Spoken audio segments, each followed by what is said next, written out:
Hey there, history lovers and insomniacs.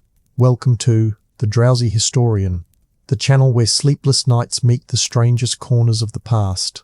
Tonight we drift far beyond the safe glow of bedtime stories and plunge into the raw, unsettling origins of Greek mythology.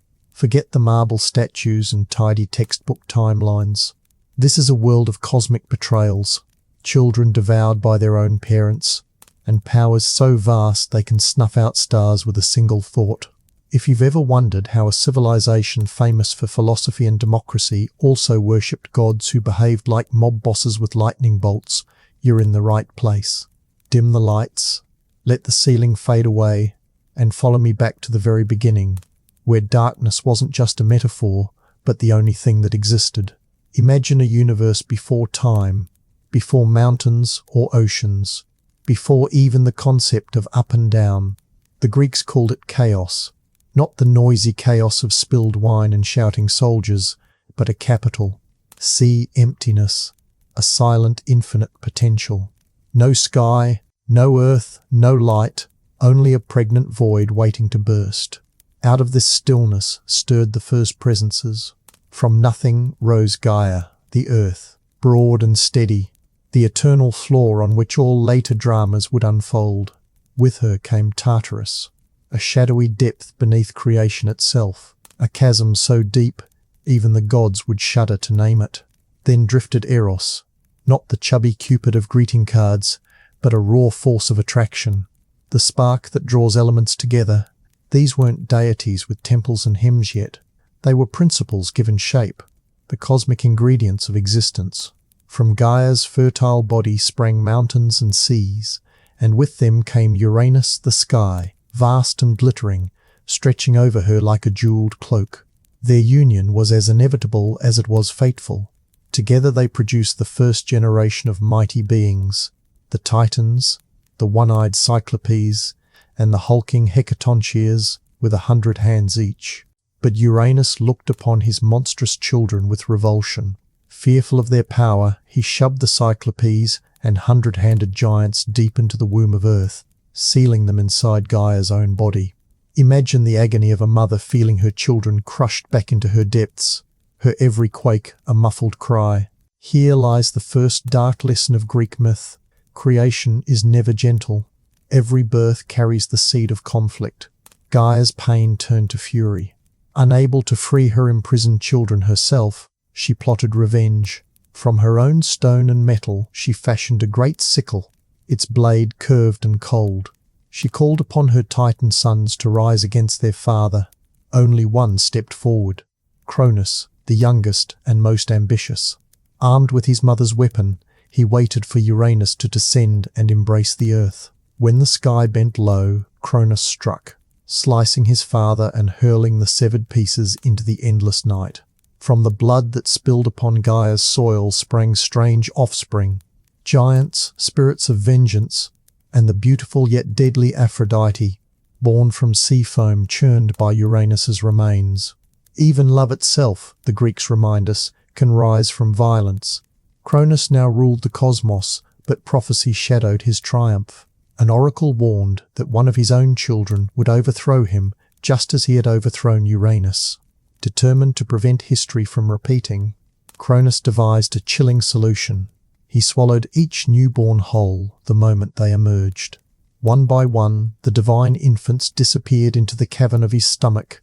Hestia, Demeter, Hera, Hades, Poseidon, until Gaia's cries of creation turned to silence. Imagine the terror of a mother giving birth only to watch her child devoured alive, and the cold calculation of a father who believes murder is the price of power. Greek myth does not flinch from such horror. It uses it to teach that even gods cannot outrun destiny. But destiny often hides in small acts of defiance. When the next child was born, the goddess Rhea, wife of Cronus and sister to the devoured siblings, could bear no more loss. With the help of her parents Gaia and Uranus, she tricked the tyrant. Instead of handing over the infant, she wrapped a stone in swaddling cloth and offered it as a decoy. Cronus, too arrogant to check, gulped down the rock with satisfaction, believing he had once again cheated fate. Meanwhile, the real baby, Zeus, was spirited away to the island of Crete. There, in a hidden cave dripping with mineral veins and echoing with goat bells, nymphs nurtured the child, while the divine goat Amalthea fed him milk.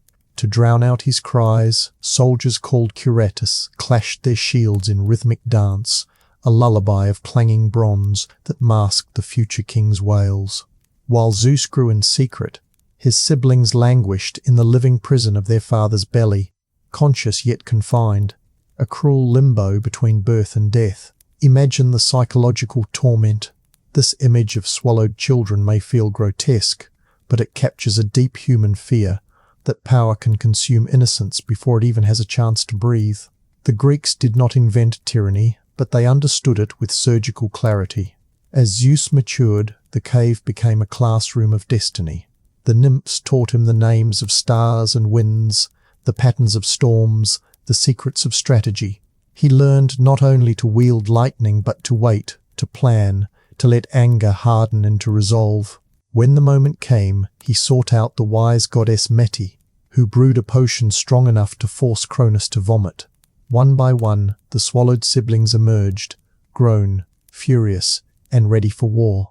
Reunited at last, they pledged to topple the father who had tried to erase them. Their liberation was not just a family drama, it was the spark that would ignite the Titanomachy, a cosmic conflict whose echoes would shake the very foundations of the universe. This is where our journey into the untold dark side of the Greek gods truly begins, a universe born in silence, shattered by betrayal, and destined for endless cycles of rebellion. The lesson is as old as time itself. Every throne invites a challenger, every victory sows the seeds of its own destruction. Stay with me, because in the next segment we'll follow Zeus and his freed siblings as they wage the ultimate war against the Titans, a battle of thunder, stone, and unimaginable cunning that will decide who commands the sky, the sea, and the depths below. Under the black sky of a newborn world, the siblings of Zeus stood together, tasting freedom for the first time, the sharp scent of volcanic rock and storm clouds mixing in the air. Their father still ruled from a crumbling throne, but the old order had already begun to rot. The Titans, Cronus's brothers and allies, stretched across mountains and oceans, each one a force of nature. To challenge them meant more than family rebellion. It meant tearing the very fabric of creation. Yet Zeus did not hesitate. He had watched the slow cruelty of his father's reign, and learned that delay only feeds tyranny. Beside him stood Poseidon, restless as a rising tide, Hades silent and watchful, Hera sharpening her quick mind, Demeter and Hestia carrying the quiet resolve of those who had endured darkness and humiliation. Together they prepared for a war that would decide who shaped the next age. Zeus's first act was cunning rather than violent.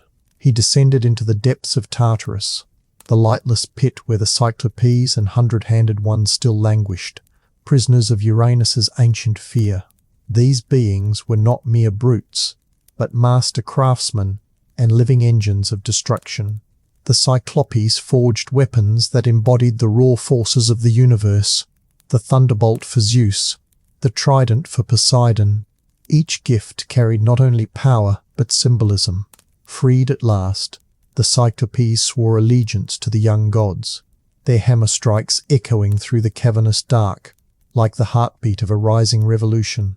The first clashes shook every corner of existence. Mountains cracked open, seas boiled, and the air itself howled, as if the universe were protesting the violence of its own children. For 10 long years the Olympians and the Titans traded blows. Zeus hurled lightning that lit the night brighter than any sun.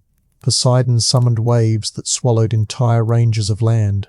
Hades used his unseen helm to ambush Titan generals, striking from nothingness before vanishing into the black. Against them stood Cronus and his siblings, mighty Oceanus with the strength of endless waters, Hyperion blazing like the first dawn, and the formidable Iapetus, whose spear could pierce mountain stone.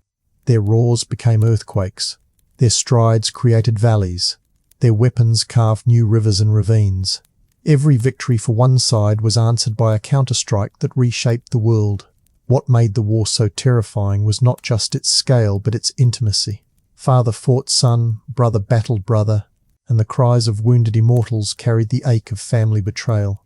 Gaia, mother of them all, watched in grief as her children tore one another apart, her body the battlefield for their ambitions. Ancient poets later said that the very stars trembled during those years, unsure whether they would remain in the heavens or be swept into the churning void.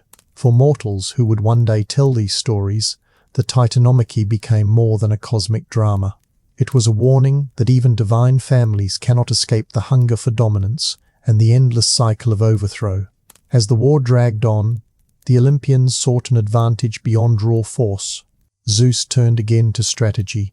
He called upon the 100-handed ones, those colossal beings with 50 heads and 100 arms, whose strength surpassed anything in creation.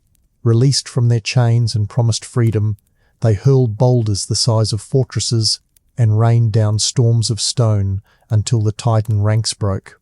The earth groaned beneath their assault, mountains splintered like dry wood, and the once proud Titans faltered under the relentless barrage. Cronus fought with desperate fury, but each thunderbolt from Zeus drove him closer to defeat. Each quake from Poseidon unbalanced his armies. Each silent strike from Hades spread panic through the lines. At last the inevitable collapse came. One by one the Titans fell, not dead, for immortals cannot truly die, but beaten and bound.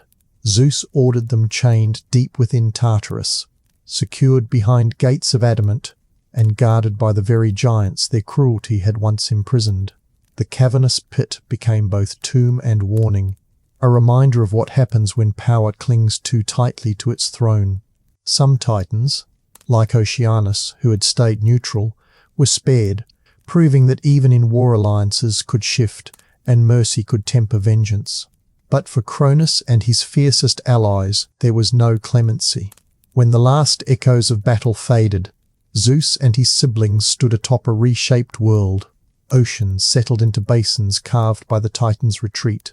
Forests sprouted where lightning had seared the earth, their roots drinking from rivers opened by Poseidon's trident. Out of chaos and blood a new order emerged, one that would be called Olympus. Zeus claimed the sky and the thunder as his domain. Hades accepted the underworld, a realm of shadow and finality, ruling not with cruelty but with unyielding law. The sisters divided their roles as well, Hera as queen and guardian of marriage, Demeter as keeper of harvests, Hestia as protector of the sacred hearth. Their victory was absolute, yet it carried the scars of the struggle, a knowledge that power won through violence can never be entirely secure. Even in triumph, Zeus sensed the fragile balance he had inherited. The prophecy that once doomed Cronus now hovered over him, a silent echo in every clap of thunder.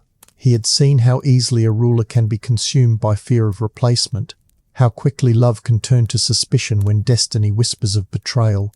The cycle of father against son had not ended, it merely waited for its next turn. Temples might celebrate the splendor of the Olympians, but beneath the hymns lingered the understanding that no throne lasts forever. The new gods began to shape the world not only with force, but with law and ritual. They carved mountains into sacred sites, seeded myths into the minds of mortals, and set the rhythms of seasons and tides. Yet the memory of the Titanomachy remained, a dark inheritance that flavored every festival and sacrifice. When mortals lit fires to honor Zeus or poured wine for Poseidon, they did more than seek blessings. They acknowledged the terrible history of struggle that had birthed their protectors, a history written in lightning and stone. The gods might rule from gleaming Olympus, but the ground beneath their marble seats still carried the tremor of that first great war, reminding all who listened that creation itself is built on the ruins of an older order. Chapter 2. But beneath the gleaming order of this fresh cosmos lay an older story, one that reached back to the very womb of creation and explained why fear remained a constant undertone in every hymn. Before Zeus ever raised a thunderbolt, before the Olympians even breathed, there ruled a power whose name carried the taste of iron and inevitability, Cronus, last and most ambitious of the Titans. To understand the dark side of the Greek gods, we must descend into his reign, for it is in the shadow of his choices that all later myths take their shape. Cronus came of age in a universe already heavy with betrayal. He was the son of Gaia, the patient earth, and Uranus, the endless sky. Uranus had blanketed the world in starlight, but hid his own terror behind that beauty. He feared his children, the Cyclopes, with their single blazing eye, and the 100-handed giants whose strength could crush mountains, and he buried them alive within Gaia's depths. Every tremor of the ground was her muffled cry. Gaia's pain hardened into a plan, and she forged a sickle of cold adamant, a weapon meant for no simple wound but for an ending.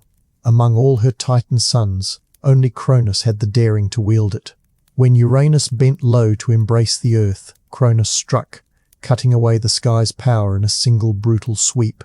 From the blood that spilled onto the sea foam sprang strange offspring, furies who would haunt the guilty, giants who would shake the hills, and the radiant Aphrodite whose beauty itself was born of violence. Cronus took the throne not by inheritance, but by calculated bloodshed, and with that act the cycle of child against parent began. For a time, his rule brought a kind of grim balance.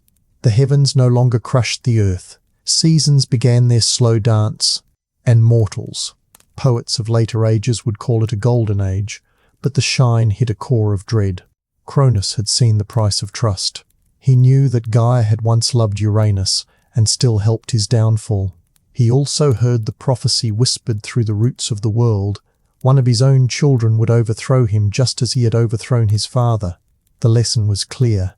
Mercy is a door through which fate walks. So Cronus became the most efficient tyrant the cosmos had ever known. Each time his wife Rhea gave birth, he appeared at her side not with gifts, but with a devouring mouth. Hestia, Demeter, Hera, Hades, Poseidon. She bore children only to hear silence. The swallowed gods did not die. Immortality preserved them, but they floated in a black interior prison where time dissolved. Imagine the horror of existing without space or horizon, conscious yet unable to stretch a limb. Their muffled heartbeats echoed in Cronus's stomach, a living reminder that his power rested on constant fear. The Greeks would later tell mothers to hush their children with stories of Cronus, not only as a warning about cosmic kings, but as a truth about any ruler who mistakes consumption for control. Rhea endured as long as sorrow allowed, but prophecy does not sleep. When her sixth child stirred within her, she conspired with Gaia to outwit the devourer. On the island of Crete, she delivered a son and named him Zeus. In place of the baby, she wrapped a stone in swaddling cloth and presented it to Cronus. The Titan, blinded by routine, swallowed the decoy without suspicion. Meanwhile, nymphs carried the real child to a hidden cave where the divine goat Amalthea fed him, and the armed dancers called curetas clashed their shields to drown his cries. The boy grew among dripping stalactites and echoing stone, his cradle a rehearsal hall for thunder. Every drop of water, every clang of bronze reminded him that survival was a gift earned through cunning and the loyalty of those willing to risk everything for the chance of a different future. Zeus's secret upbringing carried lessons deeper than milk and stories. He learned that power is not only seized by strength, but protected by silence, timing, and the right allies. When he reached manhood, he sought the counsel of Metis, the goddess of wise schemes. Together they brewed a potion capable of forcing Cronus to release his captives. Disguised as a humble cupbearer, Zeus served the drink to the unsuspecting Titan. The mixture churned like a storm in Cronus's gut, and one by one the swallowed siblings emerged, grown, furious, and ready to repay years of darkness. The prison inside the father became a doorway for rebellion, and the children stepped out carrying not only resentment, but the inevitability of destiny. Their escape ignited the great war that would later shake mountains and carve oceans. But the personal drama mattered as much as the thunder. Cronus had eaten his offspring to prevent betrayal, and in doing so guaranteed it. Each bolt of lightning, each quake of Poseidon's trident, from this dark logic the Olympian order would rise, carrying in its shining halls the memory of a father who tried to stop time by swallowing his own blood. The escape of Zeus and his siblings did not end the story. It merely lit the fuse of a conflict that would echo through every mountain and sea of the ancient world. The children of Cronus emerged from their father's body, not as frightened fugitives, but as full-grown powers, hardened by years of silent captivity and sharpened by the knowledge that their first breath of freedom came only through cunning. Their reunion was not a quiet family embrace. It was a war council, in a cavern that still smelled of bitter herbs and the sickly fumes of Cronus's potion. Zeus laid out the plan that would topple an age. Poseidon's eyes gleamed with restless ambition. Hades remained a shadow at the edge of the torchlight. Hera's mind worked like a blade, and Demeter and Hestia carried the patient resolve of those who had survived the unthinkable. They all understood that the coming struggle was more than revenge for stolen childhoods. It was a battle over the structure of existence itself. If the Titans held power, the world would remain locked in an endless cycle of fear. If the younger gods prevailed, they could shape a new rhythm where sky and sea, life and death, might finally find balance. Though balance in Greek myth is always temporary, Zeus knew that raw strength alone would not defeat the towering Titans. He sought allies hidden even deeper than the halls of Cronus. Descending into the black pit of Tartarus, he freed the Cyclopes and the 100-handed ones, beings whose names carried the weight of earthquakes. The Cyclopes, grateful for release, forged weapons from the primal forces of creation itself. For Zeus they fashioned the thunderbolt, a weapon that combined the flash of light, the roar of sky, and the sudden certainty of judgment. For Poseidon they shaped the trident, a three-pronged spear able to stir the seas into towering walls of water or calm them with a single strike. For Hades they crafted a helmet of invisibility, allowing him to move unseen through shadow and strike where fear was deepest. The 100-handed ones, each with 50 heads and 100 arms, offered sheer overwhelming force, hurling boulders the size of citadels with a rhythm that could shatter mountain chains. With these allies, the children of Cronus transformed from fugitives into an army capable of rewriting the cosmos. The war that followed, later remembered as the Titanomachy, lasted 10 years, a decade of thunder and stone that reshaped the face of the earth. Mountains cracked and reformed with each clash, rivers boiled away only to return as steaming torrents, and the sky itself seemed to buckle under the strain. Cronus fought with a desperate fury, wielding a sickle still stained with the memory of his father's fall. Beside him stood brothers and sisters whose names would haunt future poets: Oceanus with the endless strength of the seas, Hyperion blazing with the first light of dawn, Coeus and Creus who carried the cold authority of ancient reason. Every strike of Zeus's lightning met the grinding resistance of Titan stone. Poseidon's waves crashed against walls of unyielding earth, while Hades slipped through the smoke with his shadowed helm, striking leaders before vanishing into the roar. The 100-handed ones rained mountains from the sky, their 100 arms working in a rhythm older than language. The war was not a single grand battle, but a relentless grind of ambushes, night raids, and storms that erased the border between land and sea. For mortals, each earthquake that toppled a village, later generations would encode these memories in rituals and omens, reading the mood of the gods in every tremor. The Greeks came to believe that their universe was not a stable stage, but a living thing, and that the stories of gods were not merely entertainment, but explanations for the restless ground beneath their feet. Despite their ferocity, the Titans began to falter under the combined force of cunning and overwhelming strength. The 100-handed ones hurled boulders faster than the Titans could deflect them, creating avalanches that buried entire battalions. Zeus hurled thunderbolt after thunderbolt until the very air smelled of scorched iron. Poseidon drove massive walls of water inland, drowning fortresses and cutting off retreat. Hades struck unseen, spreading panic through enemy ranks as leaders fell without warning. Slowly, the great rebels of an older age broke. One by one, the Titans were forced to their knees, their roars echoing like fading storms. Cronus fought to the last, sickle flashing against the relentless rain of stone and lightning. But prophecy proved stronger than pride. His final cry rolled across the sky like the sound of a world ending, then was swallowed by silence. Zeus did not kill his father.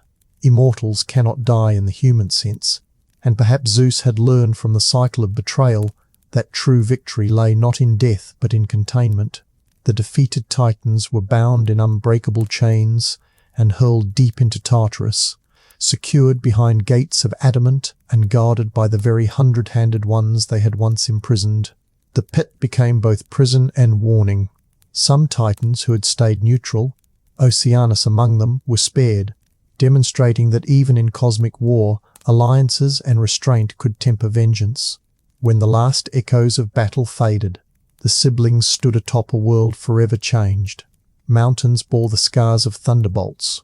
Seas carried the restless pulse of Poseidon's storms, and the air itself seemed newly charged with the tension of possibility. Zeus claimed the vault of the sky and the authority of lightning. Poseidon accepted dominion over the restless oceans.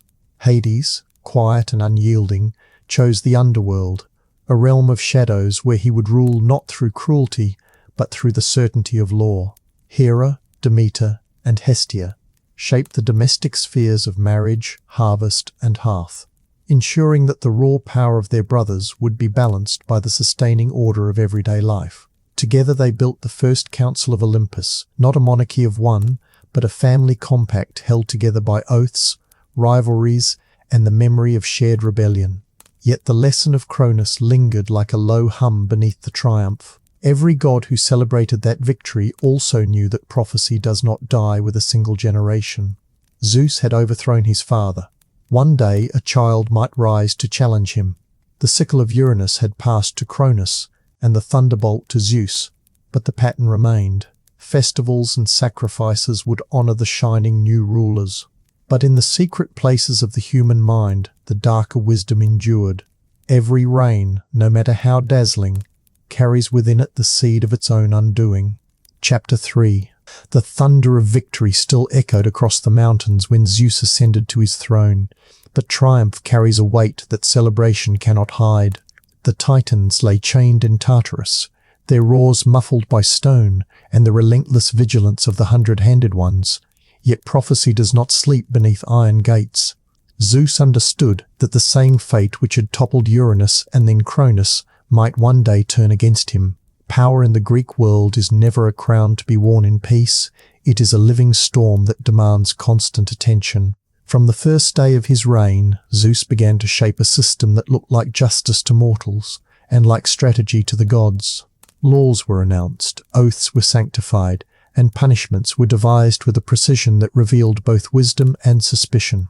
He divided the universe with his brothers in a gesture that appeared generous but carried quiet calculation. The sky, vast and unpredictable, became his personal realm, allowing him to watch every movement of cloud and star. The sea went to Poseidon, whose restless nature matched the shifting tides, while Hades accepted the underworld, a domain hidden from mortal eyes and beyond the reach of ambition. By granting each brother a kingdom, Zeus limited the chance of rivalry while binding them to the very order he claimed to defend. Yet the memory of Cronus devouring his children haunted the new king. He swore never to repeat that horror, but caution whispered in his ear whenever a new godling cried in Olympus. The first challenge to this fragile order came not from his siblings, but from within his own heart. Desire for companionship and the need to secure alliances led Zeus into a maze of marriages and secret unions that would define much of Greek mythology.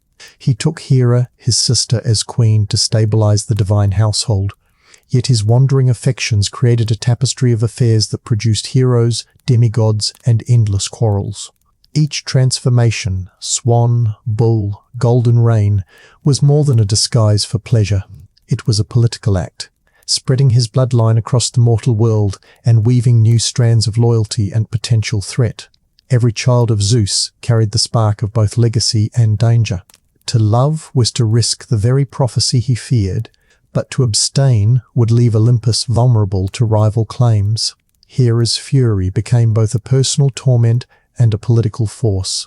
As goddess of marriage, she embodied the very vows that her husband repeatedly broke, and her anger gave rise to some of the most relentless myths in the Greek tradition.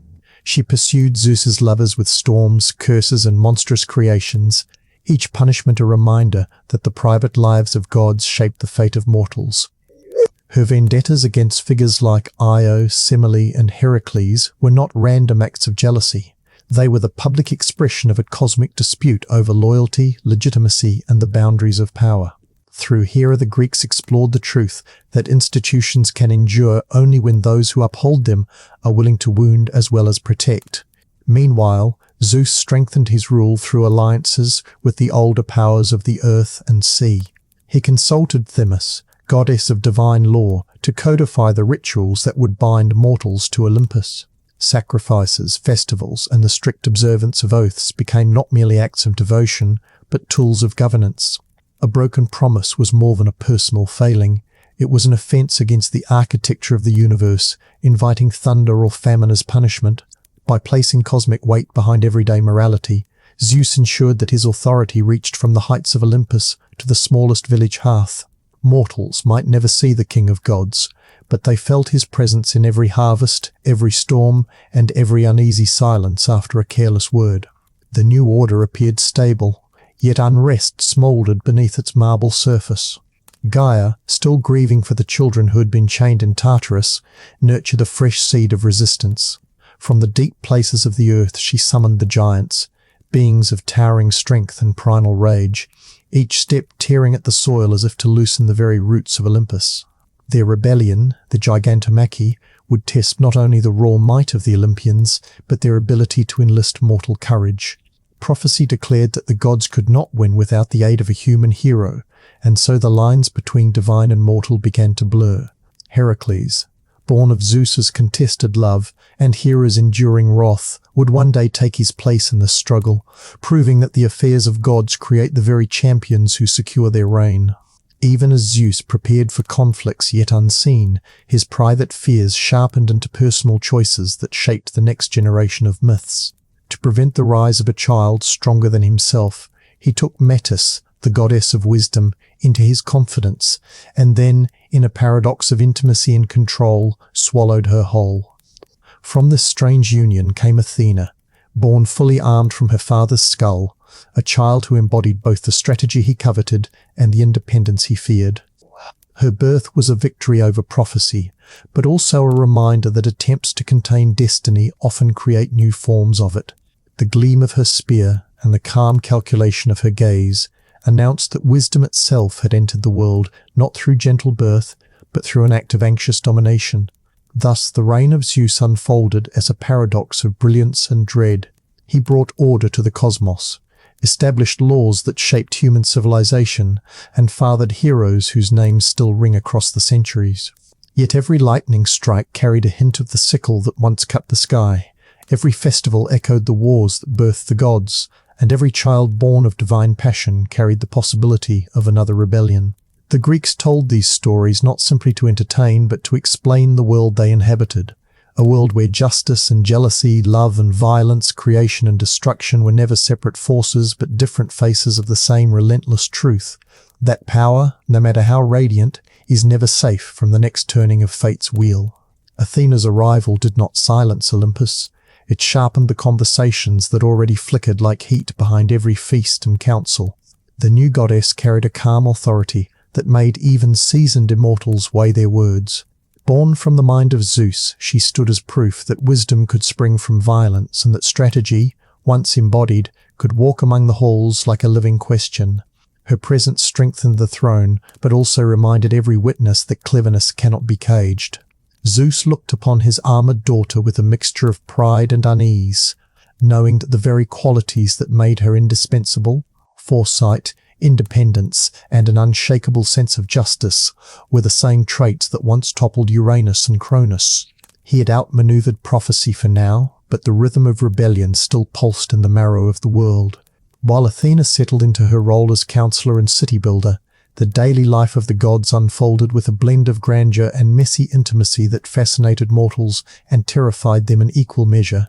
Festivals honored their victories, but each libation and hymn carried a hidden reminder that these radiant beings were not abstractions. They quarreled, bargained, and schemed like an extended family whose disputes shaped weather, harvests, and the rise and fall of kingdoms. Mortals watching a sudden storm or a bumper crop of olives did not see random chance. They saw the moods of Hera, the negotiations of Demeter, or the quick-footed intrigues of Hermes. The Olympians had won the right to rule, but rule in Greek myth is never distant. It breathes down the neck of the world, intimate and unpredictable. Among all these divine personalities, none carried more contradiction than Zeus himself. As king, he projected calm authority, yet his private life remained a whirl of restless desire and political calculation. His affairs stretched across mountains and seas, producing children who would populate every corner of Greek legend. Each union bound a city or a tribe to Olympus, but also planted a seed of potential threat. When Europa disappeared across the waves on the back of a white bull, when Leda found herself enfolded by the wings of a swan, when Danae felt the strange rain of gold, mortals whispered not only about romance, but about the uneasy pattern of a ruler who spreads power through seduction. Heroes such as Perseus, Heracles, and Helen of Troy emerged from these encounters, each carrying a spark of divine blood that promised greatness, but also invited tragedy. The Greeks understood that gifts from the gods rarely arrive without a shadow. Hera's responses to these betrayals became stories of their own, etched into the collective memory of villages and temples. She pursued Zeus's lovers and their children with a relentless creativity that blended personal fury with cosmic lesson. Io wandered the earth in the form of a cow, tormented by a stinging gadfly. Semele, tricked into asking Zeus to reveal his full glory, perished in a blaze of divine fire. Heracles, though destined for greatness, endured labours that broke bones and spirit alike. Each task a punishment shaped by a queen who turned private anguish into public trial. Through Hera, the Greeks explored the cost of broken vows and the dangerous resilience of a woman who refuses to be silent. Her wrath was not mere jealousy, it was the embodiment of law defending itself against the chaos of unchecked power. Beyond the family quarrels, Zeus continued to weave a network of alliances meant to secure the new order. He offered honours to old elemental forces, river gods, mountain spirits, the ancient deities of night and dream, acknowledging their endurance while keeping them within a hierarchy that centered Olympus. He dispatched Hermes to carry treaties across the mortal world, ensuring that sacrifices arrived on time and that cities understood the delicate dance of favor and fear. Mortals responded with rituals that shaped the very rhythm of their days. Grain was harvested only after prayers to Demeter. Mariners watched the colour of the sea for signs of Poseidon's mood before setting sail. Families lit the hearth of Hestia before every journey, seeking the quiet blessing of a goddess who asked for little but punished neglect with a chill that could outlast winter. Through these habits, the Olympian order reached into every kitchen and harbour, binding human survival to divine acknowledgement. Yet even as Zeus tightened these bonds, the earth itself prepared another reminder that no system remains unchallenged. From the deep chambers of Gaia rose the giants, enormous beings whose very footsteps cracked the crust of the world. Their rebellion, the Gigantomachy, was not merely another war, it was the Earth's attempt to reclaim autonomy from the sky. Prophecy again played its silent tune. The gods could not win without the aid of a mortal. This requirement forced Olympus to look downward, toward the fragile race it both ruled and depended upon. Heracles, born of Zeus's contested love and forged in Hera's crucible of labours, would become the necessary link between heaven and earth. His strength belonged to mortals, his blood to gods, and his presence on the battlefield would prove that the line between divine and human was not a wall, but a door that could open in either direction. The battle itself raged across plains and mountain ridges, a chaos of boulders, lightning, and arrows tipped with the cunning of Athena. Giants fell under the combined strategy of gods and the raw strength of Heracles, their enormous bodies sinking back into the soil from which they had risen. When the dust cleared, Olympus stood once more, its marble heights streaked with smoke but unbroken. The victory secured more than territory, it affirmed a principle that would echo through every later myth. Divine power, though vast, requires mortal courage to endure. Mortals were no longer mere spectators. Their choices, prayers, and heroics had become essential to the maintenance of cosmic order. With the giants defeated and the Olympian council firmly seated, Zeus could at last survey a world that seemed stable. Yet the very stories that celebrated his triumph carried the seed of caution.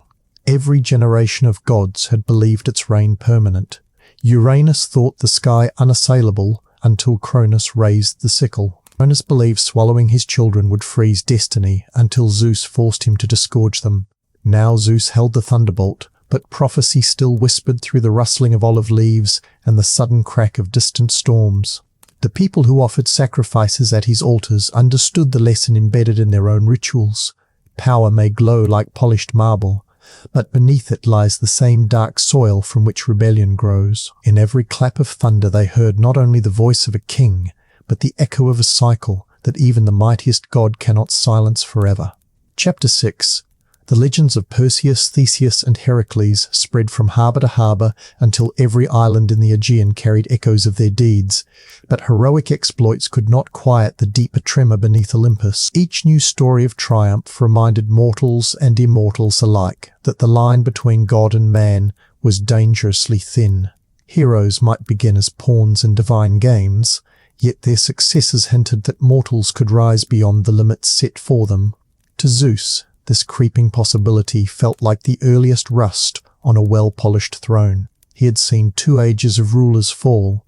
He knew that strength alone never guarantees permanence. To protect his reign, he turned his attention to the oldest forces still stirring beneath the surface of creation, the powers that even lightning could not erase. Among these ancient entities, none provoked more unease than Typhon, a monstrous offspring of Gaia and Tartarus. Born from the same earth that had once nurtured the Titans, Typhon was a living storm of serpents and flame, a mountain of muscle crowned with 100 dragon heads whose voices could imitate every sound in the world. Gaia conceived him as an answer to the humiliation of her earlier children, a final attempt to reclaim the sky from the brood of Zeus. For years, Typhon remained a rumor whispered in deep caves and along volcanic coasts, but the gods sensed the coming upheaval in restless seas, in sudden fissures that split the ground without warning, in winds that carried the smell of molten stone. Even the mortal farmers who scratched a living from rocky hills felt the gathering threat as strange omens darkened their harvest moons. When Typhon finally emerged, the earth shook as though the bones of Gaia herself were stretching after a long sleep. His head spewed fire that scorched mountainsides, his arms reached across horizons, and his roar drowned the crash of waves. Rivers reversed their courses, stars flickered, and the carefully arranged constellations seemed to shudder in their frames. Zeus, who had faced the titans and giants without flinching, recognized a challenge unlike any before. This was not a family rebellion or a contest of clever strategies. Typhon embodied the raw chaos that existed before law, before oaths, before even the first breath of order. If he prevailed, creation itself would collapse back into the formless night from which it came. The battle that followed defied mortal imagination. Zeus hurled thunderbolt after thunderbolt, each strike brighter than 1,000 dawns. But Typhon's vast body absorbed the blasts and returned a chorus of screams that shook the heavens. Winds ripped forests from their roots. Seas climbed the cliffs like living creatures, and mountains cracked open to reveal rivers of fire. The gods of Olympus, usually quick to boast, fell silent as they watched their king struggle. Some legends say that Typhon overpowered Zeus in the first clash, tearing the tendons from his limbs and hiding them in a distant cave guarded by a serpent. Others describe a relentless duel in which lightning and storm met flame and stone for days without pause. Whatever the sequence, the struggle tested every lesson Zeus had learned from the wars of earlier ages. Drawing on the cunning that had freed his siblings from Cronus, Zeus turned strategy into weapon. He lured Typhon toward Mount Etna, where the Earth's own fury could serve as ally. With a final surge of thunder, he buried the monster beneath layers of volcanic rock, pinning the writhing heads under a prison of molten stone. Even today, the Greeks explained, the rumble of Etna and the sudden gush of fiery lava marked Typhon's restless shifting, a reminder that chaos is never fully destroyed but merely contained. This victory secured the Olympian order more firmly than any previous battle, for it proved that the king of gods could master not only rebellious kin, but the primal forces of creation itself. Yet the aftermath revealed a subtler truth. Though Zeus had triumphed, he had not erased the threat. Volcanoes still roar, earthquakes still shatter cities, and storms still arrive without warning. Mortals understood these natural disasters as the breathing of the buried monster, a sign that the universe remains alive with forces beyond even divine control. Sacrifices to Zeus might avert a storm, but no prayer could guarantee permanent safety. Through the tale of Typhon, the Greeks accepted that order is a fragile arrangement resting on restless ground. Stability requires vigilance, and even the strongest ruler governs only on borrowed time. As the gods recovered from the terror of Typhon, the mortal world absorbed the story with a mixture of fear and wonder. Farmers in Sicily pointed to the smoking peak of Etna and told their children that a giant writhed beneath the mountain. Sailors navigating the narrow straits near Charybdis listened for the hiss of hidden serpents in the wind. Poets wove the battle into hymns that praised Zeus not merely as a weather god, but as the ultimate guardian of cosmic boundaries. By turning the raw chaos of Typhon into a lasting caution, they transformed natural disasters into moral lessons. Prepare for upheaval, respect the limits of human power, and remember that even victory leaves cracks through which ancient darkness can seep. For Zeus, the victory brought more than applause. It offered a fleeting sense of relief and a sharpened awareness of his own dependence on the loyalty of those he ruled. He rewarded the gods who had stood by him, reinforcing alliances with gifts of honor and domains of influence. He tightened the network of oaths that bound Olympus, swearing by the Styx, the river whose waters even the king of gods could not defy, that promises would be kept and betrayals punished. Each thunderclap that followed served as both celebration and warning, a signal to gods and mortals alike that the order of the world endures only because vigilance never sleeps. Yet within the glow of triumph, the quiet pattern of prophecy continued to echo. The monster might be buried, but the story of fathers and sons, of rulers rising and falling, remained as enduring as the stars. Zeus had faced the embodiment of chaos and survived, but he could not escape the knowledge that one day a new challenger, perhaps not a beast, perhaps not even a god, might rise from an unexpected corner of the world. The Greeks who recited these tales by the fireside understood the lesson better than any oracle could pronounce. Power can dazzle and terrify, but beneath every polished throne lies the same restless earth, waiting for the next tremor to begin. The smoke that still curled from Mount Etna after Typhon's defeat served as a permanent reminder that the world beneath Olympus remained alive and unpredictable. Farmers living in the shadow of the volcano planted their vineyards with cautious respect, and sailors crossing the narrow Sicilian straits timed their voyages to avoid the sudden groans of the mountain. To mortals, every tremor in the ground was a heartbeat from the buried giant, and every streak of lightning across the night sky was a sign that Zeus still stood guard against the chaos he had barely contained. Victory had been won, but it was a victory that demanded endless maintenance. Even the king of gods could not silence the earth. He could only keep its fury chained for a while. Zeus understood that raw force, however brilliant, was never enough to hold the universe steady. The wars against titans, giants, and now Typhon had proved that might can win battles, but not prevent the next crisis. So he turned once again to law, ritual, and the subtle power of memory.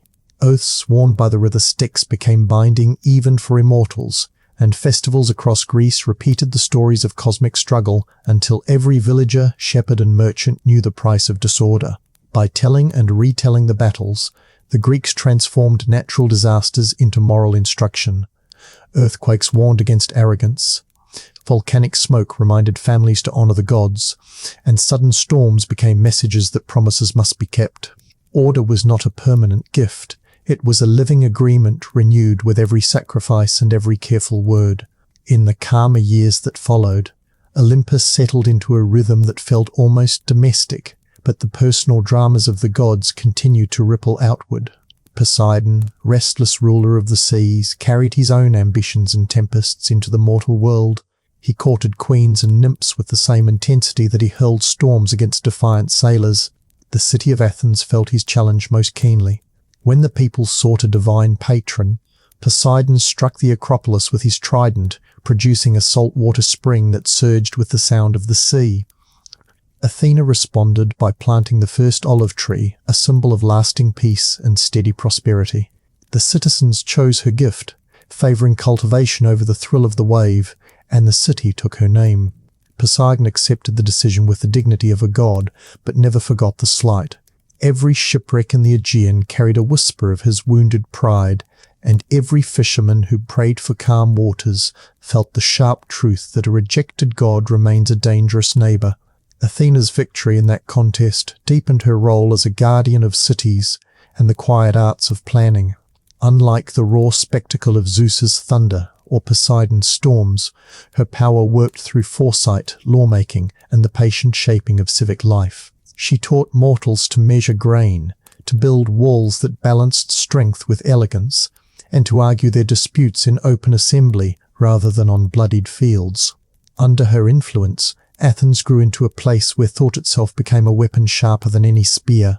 Philosophers and dramatists would later celebrate her as the embodiment of wisdom, but the myth of the olive tree preserved the older lesson: the choice between war and cultivation is never final. Peace must be planted and tended, and even a victorious goddess must defend her garden against the salt winds of conflict. While Athens flourished, other cities became theatres for different divine experiments. Apollo established his oracle at Delphi, where vapours rising from a fissure in the earth carried messages that could guide or confuse depending on the listener's skill. Kings and commoners alike climbed the sacred slope to hear the Pythia speak in riddles that revealed the future while guarding its exact shape. By offering knowledge that was always partial, Apollo maintained a balance between guidance and freedom. Mortals could receive warnings, but they still bore responsibility for their choices. A poorly interpreted prophecy might doom a city as surely as a broken oath. The oracle thus reinforced a central Greek conviction: fate sets the outline, but human decisions fill in the details, and ignorance is never an excuse. Far to the east, Dionysus spread his ecstatic rites through vineyards and forested hills. Where Apollo demanded clarity, Dionysus offered release. His followers drank wine, beat drums, and danced until the boundaries of self dissolved into a shared frenzy that felt like communion with the raw pulse of nature. To outsiders, the celebrations looked like madness, but participants spoke of liberation from the rigid hierarchies of daily life. Yet the god of wine punished those who mocked or resisted him with a precision that rivaled Apollo's. Pentheus of Thebes, who spied on the secret rites and sought to suppress them, was torn apart by frenzied celebrants who did not recognize that one of their victims was their own king. Through such stories, the Greeks confronted the paradox that freedom without reverence can destroy the very community it seeks to free. Even as these divine dramas unfolded, the memory of Typhon's roar lingered. Priests in remote sanctuaries told of minor tremors as messages from the imprisoned monster. Fishermen claimed to hear hissing voices and sudden squalls. Philosophers debating the order of the cosmos used Typhon as the ultimate example of chaos, forever lurking beneath reason. Each retelling reinforced the delicate equilibrium of the Greek world.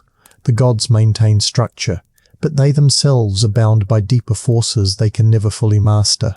Zeus may sit on a throne of clouds, but the restless earth beneath Mount Etna reminds every listener that the cycle of upheaval continues unseen. For mortals, these myths were more than entertainment or pious duty. They were survival manuals written in the language of story. When a farmer offered the first fruits of harvest to Demeter, when a sailor poured wine into the sea before a voyage, when a magistrate swore an oath by the Styx, each act repeated the ancient lesson that order exists only because it is continually renewed. The gods themselves provided the cautionary examples. Zeus had defeated Typhon, but he still feared the child who might one day overthrow him. Poseidon still brooded over Athens.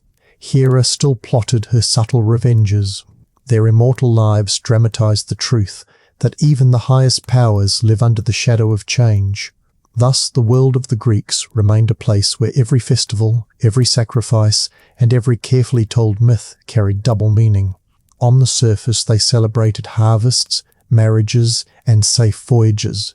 Beneath the music and wine lay the unspoken recognition that chaos waits just below the crust of daily life. A sudden earthquake, a failed crop, an unexpected storm. Any of these might signal that the old monster stirs again, testing the vigilance of both gods and mortals. The people of Greece lived with this knowledge not as despair, but as discipline.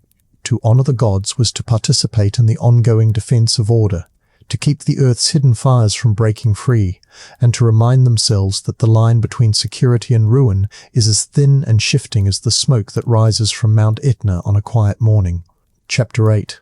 The stolen flame had already reshaped the mortal world when a new drama began to unfold, one that revealed how the gods themselves were bound to the same hunger for glory that now stirred within humankind. With fire came tools. With tools came weapons, and with weapons came the restless ambition to test strength against impossible odds. Out of this atmosphere of daring rose the greatest generation of Greek heroes, mortals who carried a trace of divine blood, and whose lives became the testing ground for values that even Olympus could not fully control. These figures were not merely characters in entertainment, they were living arguments about courage, loyalty, justice, and the heavy price of excellence. Their adventures showed that to be half god was not a guarantee of safety, but an invitation to tragedy, for the higher the lineage, the harsher the expectation. Among these heroes, none loomed larger than Achilles, the son of the sea nymph Thetis and the mortal king Peleus. From birth, Achilles embodied contradiction. His mother sought to make him invulnerable by dipping him in the river Styx, but the heel by which she held him remained untouched by the magic water, leaving a single point of weakness that would one day define his legend. Raised by the wise centaur Chiron, Achilles learned music and healing alongside the arts of war, a blend of refinement and ferocity that mirrored the Greek ideal of the complete warrior. When the Trojan War erupted, prophecy declared that the conflict could not be won without him, but it also warned that his participation would bring an early death. Achilles chose fame over longevity, sailing to Troy with the calm resolve of one who understands that greatness is worth the cost of years. The war at Troy became a stage for every theme the Greeks held dear. Achilles fought with unmatched skill, his bronze armor flashing like a portable sun across the battlefield. Yet his greatest struggle was not against Trojan spears, but against the passions of his own heart. When Agamemnon insulted him by seizing a captive woman, Achilles withdrew from battle in wounded pride, and the Greek army suffered devastating losses. His absence and eventual return illustrated the peril of excessive anger, a force as destructive as any god's curse. The death of his beloved companion, Patroclus, finally drove him back into combat, and his relentless pursuit of Hector, Troy's greatest defender, turned the tide of the war. Achilles killed Hector and desecrated the body in a rage that horrified even the Olympians, proving that heroic glory can slip easily into savage excess. His eventual death from an arrow to the heel, the one vulnerable spot left by his mother's grasp, sealed the paradox of the hero: strength invites both reverence and ruin. While Achilles blazed across the fields of Troy, another hero embodied a different path to greatness. Odysseus, king of Ithaca, lacked the raw power of Achilles, but surpassed every warrior in cunning. It was Odysseus who conceived the stratagem of the wooden horse, a deceptive gift that smuggled Greek soldiers inside the walls of Troy and ended a decade of stalemate. Yet his most enduring legacy lay in the long journey home, a voyage filled with shipwrecks, temptations, and encounters with supernatural forces that tested his intelligence more than his sword.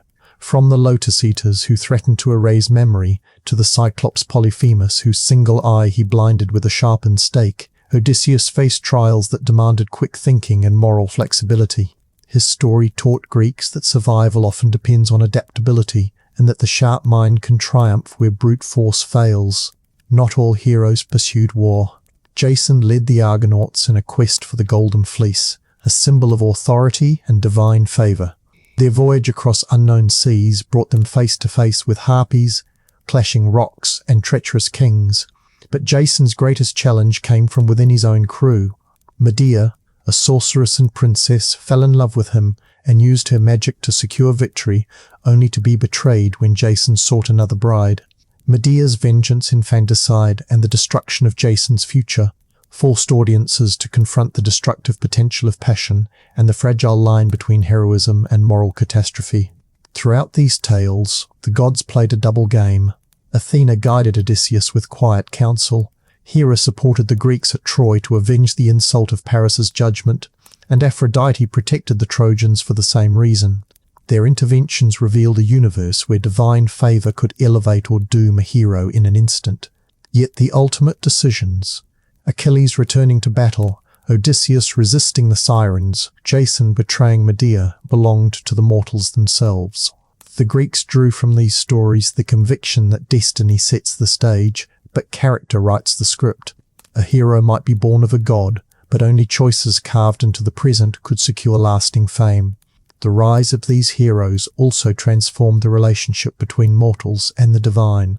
As audiences watched plays or heard rhapsodes chant the epics, they recognized in Achilles' fury, Odysseus's cunning, and Medea's anguish the very emotions that shaped their own lives. Temples and sacrifices honored the gods, but the hearts of listeners often belonged to the flawed champions whose struggles felt closer to human experience. In celebrating these half-divine figures, the Greeks acknowledged a radical idea: greatness is not the exclusive property of immortals. Mortals can achieve a kind of eternity through deeds so memorable that even the gods must witness them. As the smoke of Troy faded and the Argonauts aged into legend, the influence of these heroes remained embedded in Greek society. City-states named festivals after them, families traced lineages to their exploits, and philosophers used their stories to debate ethics, politics, and the meaning of a virtuous life. The myths of the heroes became both mirror and map, reflecting human ambition while guiding future generations through the maze of honor, duty, and inevitable loss. Even Zeus, who once feared the defiance of a single titan, now faced a subtler challenge: mortals who, armed with fire and inspired by heroic precedent, might one day rival the immortals, not in strength, but in the endurance of their names. Thus the age of heroes carried forward the lesson that began with Prometheus. Knowledge and courage bring power, but power invites suffering. The gods may orchestrate events, but human action gives them shape, and the stories of Achilles, Odysseus, and countless others prove that mortality itself can be a path to a different kind of immortality. One etched not in thunder or stone, but in the unending memory of those who listen and retell. The smoke of Troy had barely cooled when the surviving heroes scattered across a Mediterranean still restless with the will of the gods. Their voyages home became epics in their own right, journeys in which storms, temptations, and the slow erosion of certainty tested every lesson that Greek myth sought to teach. The most famous of these wanderers remained Odysseus, whose 10-year return to Ithaca unfolded like a living map of the human struggle to preserve identity against time and loss. After blinding the Cyclops Polyphemus, he endured the wrath of Poseidon, the very god whose son he had maimed. Waves hurled his fleet across unknown waters, and each island offered both refuge and danger. The witch Circe invited his men to feast, but transformed them into swine, forcing Odysseus to match cunning with humility before he could win their release. The sirens sang from rocky shores, their voices promising knowledge so sweet that sailors willingly steered to destruction. Odysseus, lashed to his mast, heard the music and survived by restraint rather than force. Even the brief peace in the halls of the nymph Calypso, where immortality lay within reach, became another test, for the hero chose the hard road of mortality and memory over the soft forgetfulness of eternal life. Each encounter reinforced the Greek conviction that cleverness without discipline leads only to ruin, and that the greatest victories are often those of self-mastery. Other returning warriors faced fates less celebrated but equally revealing. Agamemnon, commander of the Greek forces, found death waiting in his own palace, where his wife Clytemnestra avenged the sacrifice of their daughter Iphigenia with a murderous blade. His son Orestes later struck down his mother in obedience to Apollo's oracle, plunging his family into a cycle of vengeance that only the intervention of Athena and the newly formed Athenian court could resolve. This transformation of blood feud into trial by jury reflected a profound cultural shift. Justice must move from endless retaliation to measured judgment if civilization is to endure. Through these tangled family dramas, the Greeks explored the evolution of law itself, showing that even divine commands must eventually yield to communal reason. Meanwhile, the legends of Jason and Medea, Perseus and Heracles continued to echo through sanctuaries and marketplaces.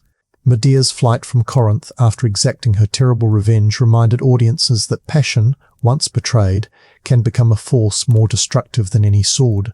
Perseus's rescue of Andromeda from the sea monster embodied the hope that bravery and quick thinking can overcome the chaos of nature. Heracles, after completing his labours and achieving apotheosis, became a symbol of suffering transformed into transcendence. His ascent to Olympus suggested that mortals might earn a place among the gods, not through birth, but through relentless endurance. Yet his story also warned that even divine acceptance does not erase the scars of a hard life. The gods watched these dramas with the complex emotions of rulers who recognize both their own reflection and their potential rivals in the mortals below. Athena continued to favor clever heroes, guiding statesmen and craftsmen as they shaped the political experiments of the Greek city-states. Poseidon unleashed storms when sailors grew arrogant, reminding them that the sea answers to no human schedule. Hera maintained her relentless campaigns against the illegitimate children of Zeus, transforming private jealousy into a cosmic reminder that power breeds consequence. Even Zeus himself, though secure after the defeat of Typhon, listened for every whisper of prophecy, aware that the same restless ambition now stirring in mortal hearts had once brought down Uranus and Cronus before him. In the bustling agoras of Athens and Corinth, these myths were more than entertainment.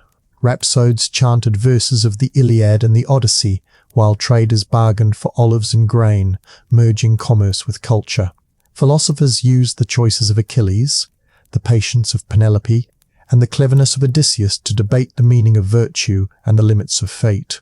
Tragedians staged the bloody aftermath of the Trojan War to force audiences to confront uncomfortable truths, that heroism cannot shield a family from betrayal, that victory often breeds new conflict, and that even the most brilliant mind must eventually bow to forces beyond comprehension. The theatre became a civic temple, where the community examined its own soul under the guise of ancient stories. As generations passed, the heroic age receded into legend, but the fire Prometheus had stolen burned brighter than ever in the growing complexity of Greek society. City-states codified laws, minted coins, and experimented with forms of government that demanded active participation from citizens rather than passive obedience to kings. Festivals honoring Dionysus evolved into competitions for playwrights, transforming sacred ritual into a platform for political and philosophical exploration. Everywhere, the line between divine myth and human achievement blurred. The gods still received sacrifice, but their power now flowed through institutions, courts, assemblies, academies that owed as much to human reason as to heavenly decree. Yet beneath this flowering of culture, the old truths remained. Volcanoes rumbled, earthquakes split the ground, and sudden plagues reminded even the most rational minds that the universe is not entirely tame. The Greeks continued to honor Zeus with thunder-seeking prayers, and to tell the stories of heroes whose choices carried the weight of destiny. They understood that progress does not cancel peril, it only changes its shape. A well-argued law can fail as suddenly as a ship struck by Poseidon's trident, and a city proud of its wisdom can fall to the same arrogance that once lured Achilles back to battle. By the end of this heroic cycle, the Greek imagination had completed a remarkable journey.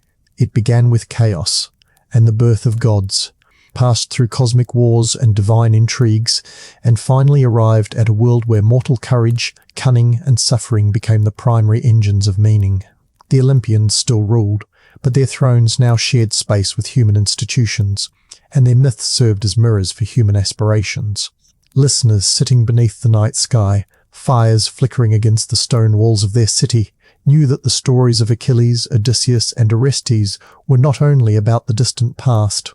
They were lessons for every generation that dares to build, to question, and to love in a universe where the gods remain watchful, but not all-powerful, and where the spark of Prometheus continues to glow in every human heart. Chapter 9. The Heroic Age Left Behind, a Greece transformed by memory. Fires still burned on domestic hearths and city altars, but those flames now symbolized more than survival. They represented the restless ambition of a people who had watched mortals challenge gods and had seen that courage could carve permanence from a world ruled by impermanence. As storytellers recited the sagas of Achilles and Odysseus, a quieter but equally profound revolution unfolded in the minds of philosophers, lawmakers, and common citizens. The myths remained sacred, yet they also became tools for thinking, a way to test ideas about justice, fate, and the very structure of the cosmos. Out of this intellectual ferment arose the first stirrings of Greek philosophy, a tradition that would question not only the nature of the gods but the meaning of existence itself. The earliest thinkers came from the bustling ports of Ionia, where trade routes carried both goods and ideas across the eastern Mediterranean. Thales of Miletus gazed at the sea and declared that water was the underlying substance of all things, a bold attempt to explain the universe without invoking divine whim. Student Anaximander expanded the concept, proposing an infinite boundless, from which all elements emerge and to which they return, a notion that echoed the ancient idea of chaos, but replaced mythic drama with abstract principle. Heraclitus watched the ever-changing flow of rivers and concluded that reality itself is change, that fire is the most fitting symbol of a world in constant transformation. Each of these early philosophers stood in conversation with myth while quietly challenging its authority. By seeking natural causes for natural events, they carried forward the Promethean impulse to steal knowledge from the heavens and place it in human hands. Athens soon became the center of this intellectual awakening. In the shadow of the Acropolis, citizens gathered to debate laws, trade goods, and exchange ideas that would shape the foundations of Western thought. The tragedies of Aeschylus, Sophocles, and Euripides turned heroic legends into moral laboratories where audiences examined the consequences of pride, mercy, and revenge. In the Oresteia, Aeschylus dramatized the transformation of justice from blood vengeance to civic trial, echoing the mythic shift that ended the cycle of Orestes' family murders. Sophocles' Antigone posed a dilemma between divine command and human law, forcing spectators to ask whether piety or conscience should guide action. Euripides pushed even further, portraying gods who behaved with shocking caprice and mortals who suffered not because of destiny but because of human cruelty. Through theatre, the Greeks converted the raw materials of myth into a forum for political and ethical reflection, proving that stories of gods and heroes could also serve as blueprints for a more rational society. Into this ferment stepped Socrates, a man who claimed to know nothing yet questioned everything. He wandered the marketplaces engaging citizens in relentless dialogue, stripping away assumptions until his companions confronted the limits of their own understanding. His insistence that the unexamined life is not worth living echoed the old myths in which heroes journey into darkness to discover hidden truths, but Socrates replaced divine revelation with the patient work of reason. Condemned to death for impiety and corrupting the youth, he drank the cup of hemlock with a calm that rivaled any heroic sacrifice. His disciple Plato transformed these conversations into dialogues that explored the nature of justice, love, and the eternal forms behind the shifting world of appearances. Plato's student, Aristotle, carried the torch further, cataloguing the sciences, analyzing politics, and grounding ethics in the pursuit of flourishing rather than obedience to capricious gods. Even as philosophers sought rational order, religion retained its magnetic pull. Festivals dedicated to Dionysus continued to erupt in ecstatic dance, reminding citizens that reason alone cannot satisfy the human spirit. Pilgrims still climbed the slopes of Delphi to seek the ambiguous words of Apollo's oracle, proving that the desire for guidance survives every argument. The Eleusinian mysteries, sacred to Demeter and Persephone, promised initiates a glimpse of life beyond death, blending agricultural symbolism with the hope of immortality. These rites coexisted with the emerging rationalism, not as contradictions, but as complementary responses to the same enduring questions. What governs the universe? What happens after we die? How should we live in the space between birth and dissolution? The myths themselves adapted to this new intellectual climate. Poets and painters depicted Zeus not merely as a storm god, but as the personification of cosmic order. Athena became less a warrior and more a guardian of wisdom and civic harmony. Even Prometheus, once a punished rebel, began to appear as a symbol of enlightened progress, a patron of artisans and thinkers who dared to push beyond traditional boundaries.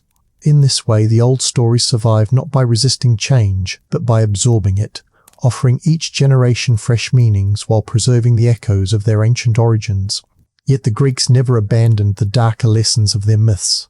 Earthquakes still split the ground without warning, plagues swept through crowded cities, and sudden wars reduced prosperous states to rubble.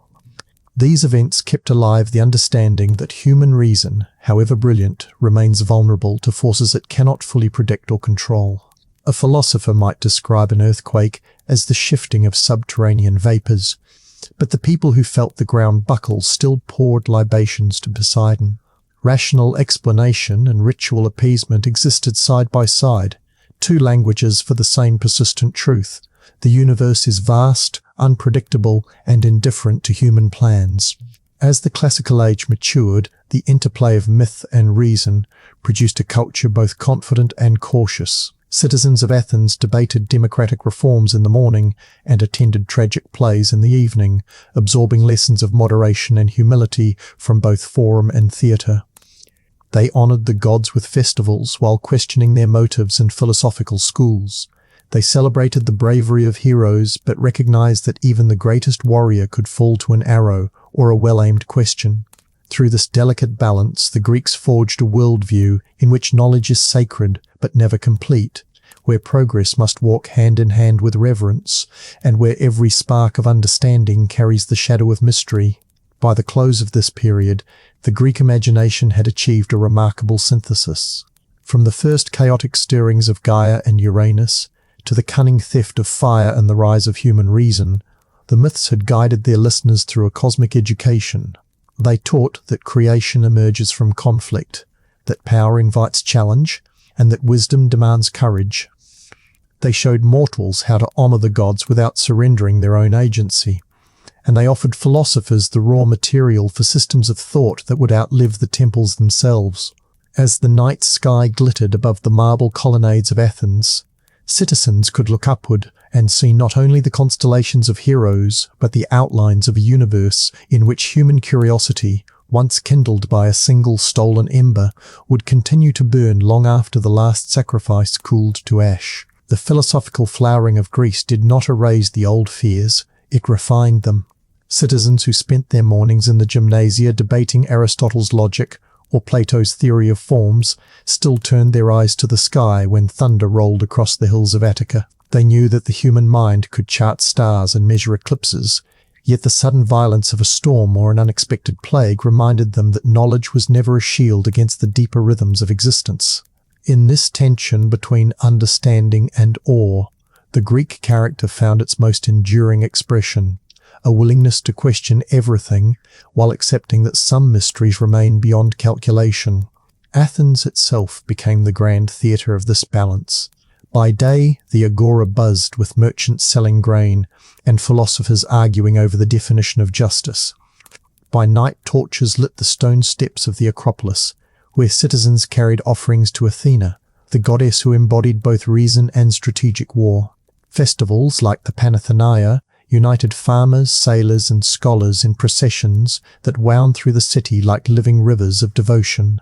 At the theatre of Dionysus, playwrights staged tragedies that forced audiences to confront the limits of human pride. When Sophocles presented Oedipus Tyrannus, the crowd watched a king struggle to escape a prophecy only to fulfill it through his own frantic choices, learning that the very effort to avoid fate can become the path to its realization. Applause and sacrifice, argument and prayer, these acts coexisted without contradiction because the Greeks understood that the search for truth requires both the discipline of reason and the humility of ritual. Beyond Athens, the wider Greek world echoed this dynamic.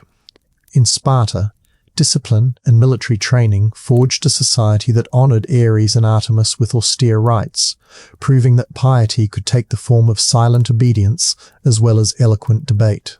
On the sacred island of Delos, merchants and pilgrims mingled in bustling markets where Apollo was worshipped as the patron of both prophecy and commerce.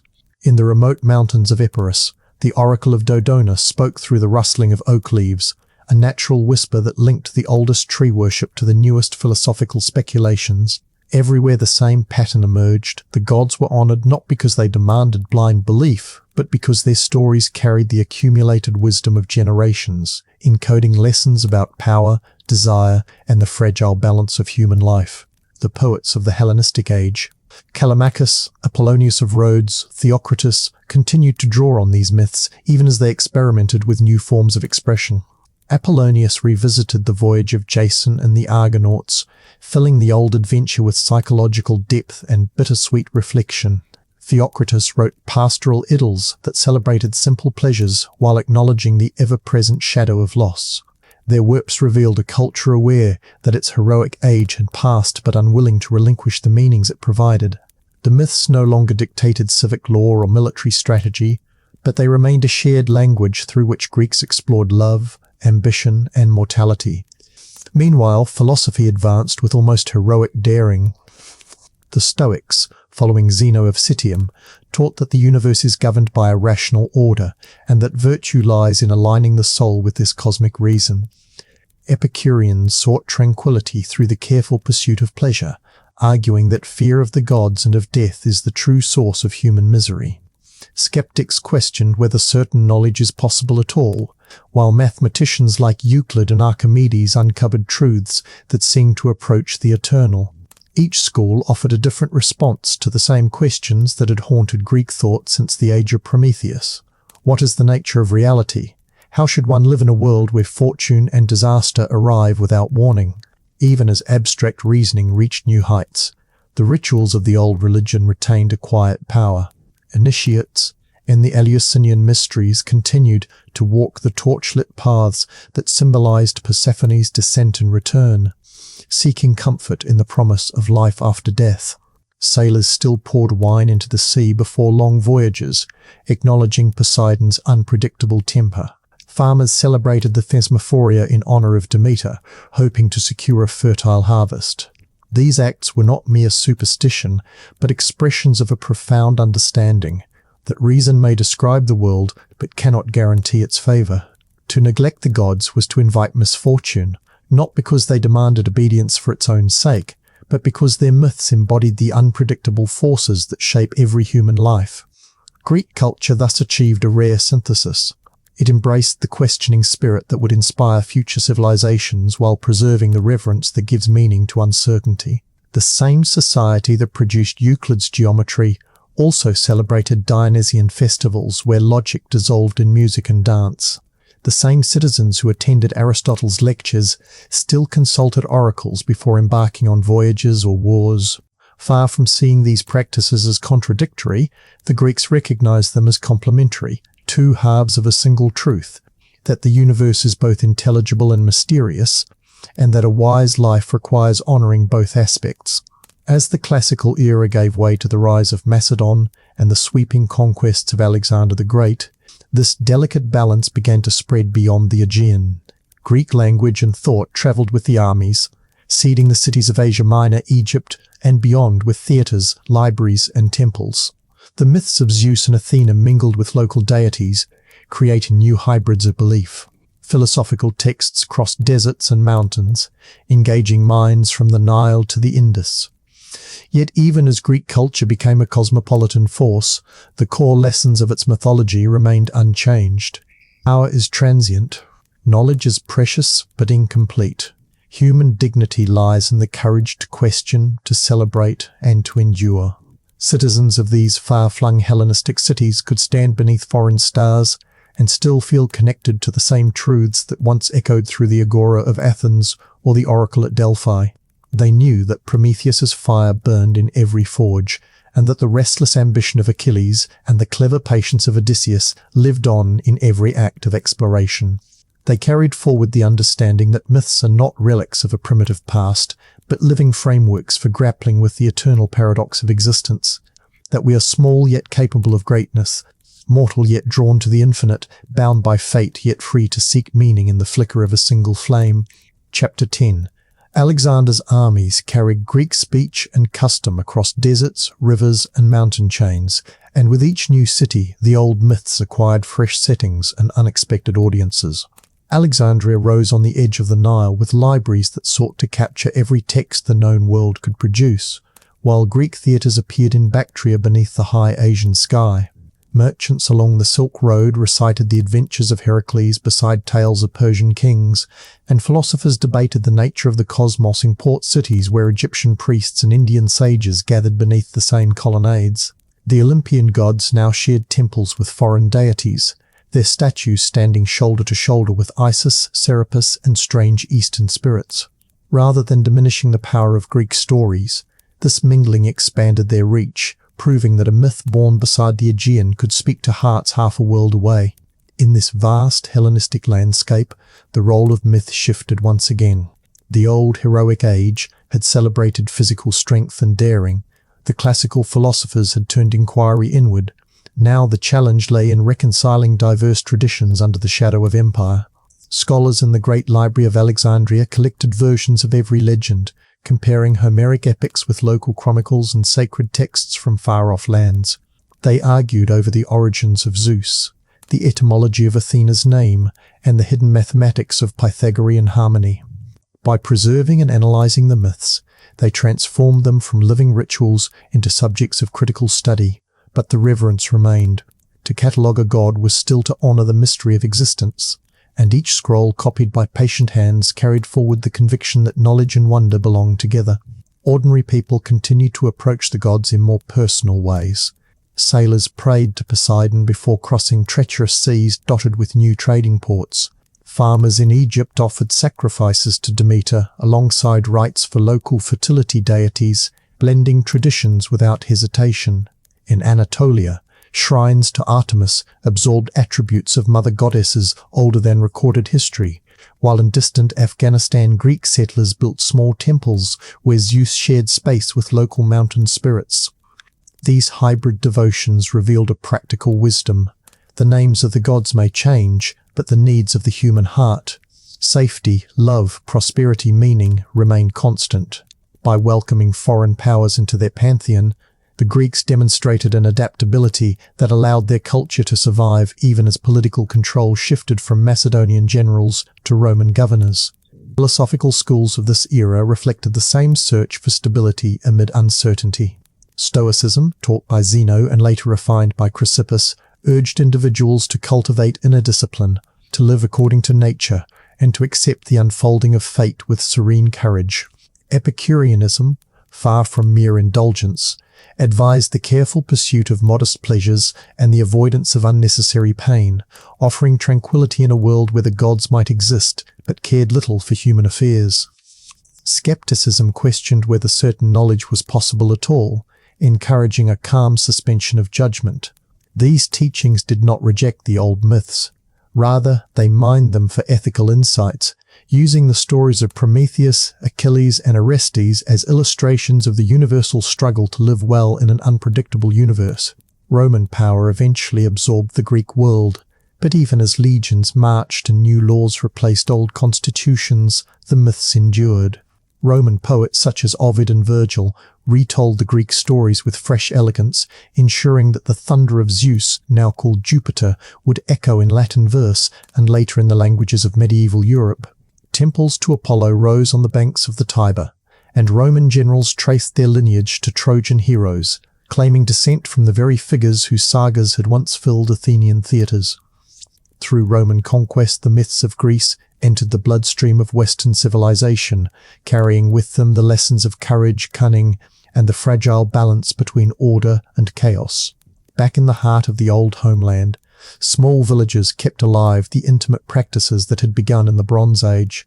Women still wove garlands for Demeter at harvest time. Fishermen poured libations of wine into the sea before launching their boats at dawn. Children listened to elders recount the tale of Pandora's jar or the labours of Heracles as stars glittered over olive groves. These nightly gatherings preserved the texture of belief, even as scholars in distant cities analysed the same stories as literature. The myths no longer dictated the boundaries of science or politics, but they continued to nourish the imagination and to remind each listener that the struggles of gods and heroes mirror the struggles of every human life. By the close of the Hellenistic Age, Greece had become less a political entity than a cultural horizon stretching from the pillars of Heracles to the plains of India. Yet the heart of its mythology remained intact. Creation arises from conflict, every gift carries risk, and mortality is both limitation and opportunity. The fire stolen by Prometheus still flickered in the lamps of philosophers and the forges of craftsmen. The wisdom of Athena guided city councils debating civic law. The sea foam that once gave birth to Aphrodite still sparkled in the eyes of lovers who sensed that beauty and danger are forever entwined. Even when temples crumbled and statues fell, these stories survived because they expressed truths deeper than any empire. Truths about love and loss, ambition and humility, the eternal dance between chaos and order. Standing on a cliff above the Aegean, as the sun sank into violet waves, a traveller in the final centuries before the Common Era might have heard both the distant roar of surf and the faint echo of ancient battles. He might have looked toward the smoking peak of Etna and remembered Typhon, or traced the constellations and recalled the heroes whose names burn among the stars. He might have recited a line of Homer or a maxim of Aristotle, and felt the quiet companionship of generations who had asked the same questions and told the same stories. In that twilight, the boundaries between past and present, mortal and divine, blurred, until the traveller sensed what the Greeks themselves had long understood, that myths are not relics to be outgrown, but living fires that illuminate every age. From chaos to cosmos, from the first stirrings of Gaia to the philosophical calm of the Stoics, reveals a single, unbroken thread. Power rises and falls. Empires expand and fade, but the human desire to understand, to wrest meaning from suffering, to celebrate beauty despite its fragility, to honour forces greater than ourselves, remains constant. Greek mythology endures because it speaks to that desire with unmatched richness, offering a universe alive with gods who are powerful yet fallible, eternal yet achingly familiar. Through their stories we recognise our own struggles and achievements, and through their enduring presence we carry forward the most Promethean of gifts, the flame of curiosity that refuses to die. Long after the armies of Rome had claimed the Greek mainland and scattered its once independent cities, the myths continued their quiet work, shaping imaginations far beyond the shores where they were first sung. Greek artisans travelled with merchants and soldiers into the heart of the Roman world, carrying painted vases, small bronze statues, and scrolls filled with Homeric verse. These objects became more than souvenirs. They were vessels of memory, preserving the voices of poets who had first chanted their lines beside Aegean fires. Roman schoolboys recited passages of the Iliad to learn discipline and eloquence, unaware that they were also absorbing lessons about courage, hubris, and the price of glory. Temples in Rome honoured Jupiter, Juno, and Minerva, but the stories behind those Latin names remained unmistakably Greek, their echoes crossing linguistic boundaries like waves breaking over different shores. As the empire expanded, Greek myth flowed into every corner of the Mediterranean, mingling with the local traditions of Gaul, Egypt, and the Levant. In the bustling port of Alexandria, scholars catalogued myths from as far away as India, while Egyptian priests wove Zeus into the mysteries of Isis and Serapis. Traders along the Red Sea invoked both Poseidon and Arabian sea gods before setting sail, hedging their prayers like investors spreading risk across a volatile market. Farther west, Celtic tribes carved their own war deities in the likeness of Ares and celebrated festivals where Dionysian revelry blended with native rites of harvest and fertility. The adaptability of these myths revealed a deeper truth. They were not static commandments, but living patterns, capable of absorbing new landscapes and giving shape to universal longings for protection, justice, and ecstatic joy. Inside the empire's great cities, Greek ideas about tragedy and human limitation seeped into Roman law and public life. Senators quoting Cicero unknowingly echoed the moral debates of Aeschylus and Sophocles. Architects designing aqueducts borrowed the mathematical principles once explored by Pythagoreans who sought harmony in the movements of the stars. Even gladiatorial games, brutal spectacles of blood and survival, carried faint reminders of the heroic contests celebrated in earlier epics. The crowd that roared in the Colosseum might not name Achilles, but the thrill of watching a mortal confront death with fearless poise came from the same deep well of storytelling that had once honoured warriors on the fields of Troy. As centuries passed, The political power of Rome waned, yet the stories endured, passing through the fragile corridors of late antiquity into the monasteries and scriptoria of the medieval world. Christian thinkers, while condemning pagan worship, preserved classical learning by copying Greek and Latin texts. Church fathers debated the moral lessons hidden in Homer's epics, sometimes treating the old gods as allegories of natural forces or human vices. The Renaissance later revived these works with new vigour, reading them not only as sacred relics of a lost age, but as guides to human potential. Painters filled canvases with scenes of Aphrodite rising from the sea, of Prometheus chained to his cliff, of Heracles wrestling the Nemean lion, images that celebrated the beauty of the human form and the drama of human striving, even as Europe proclaimed a new devotion to Christian ideals. The Enlightenment carried the myths into another transformation. Philosophers admired the Greeks for seeking rational order, while acknowledging the persistent mystery embodied in their stories. Voltaire and Diderot found in Prometheus a model of defiance against tyrannical authority. Romantic poets later embraced the tragic grandeur of figures like Oedipus and Medea, seeing in their suffering a mirror of the human condition. Across these eras, the gods became symbols rather than literal beings. Zeus as political power, Athena as reason, Dionysus as the untamable surge of creativity. Each generation reinterpreted the tales to suit its own anxieties and hopes, proving once again that myths survive not by resisting change, but by inviting it. Even in the modern world, where satellites map the heavens and machines calculate with a precision the ancients could scarcely imagine, Greek mythology continues to resonate. Novelists retell the epics with psychological nuance. Filmmakers reimagine heroes for global audiences, and scientists borrow names like Apollo, Artemis, and Pandora for spacecraft, lunar missions, and cutting-edge experiments. Schoolchildren still read of Odysseus braving the sirens, or Persephone returning from the underworld each spring, learning in disguised form that cleverness must be balanced with humility, that loss and renewal are woven into the fabric of life, and that every gift carries a hidden cost.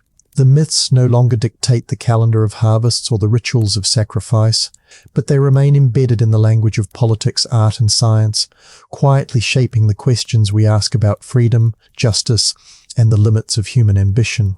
The endurance of these stories reveals something profound about the human spirit. From the first hymns sung in Mycenaean palaces to the crowded theatres of classical Athens, from Roman forums to medieval monasteries, from Renaissance studios to digital screens, people have returned to these narratives to explore the same enduring mysteries. Why do we suffer? What gives life meaning? How should we live knowing that death is inevitable? The answers shift with each era, yet the questions remain, and the myths provide a framework sturdy enough to hold every generation's doubts and dreams. Standing on a modern shoreline, a traveller can watch the moon's reflection ripple across the sea and sense the presence of the old gods without believing literally in their thunder or foam.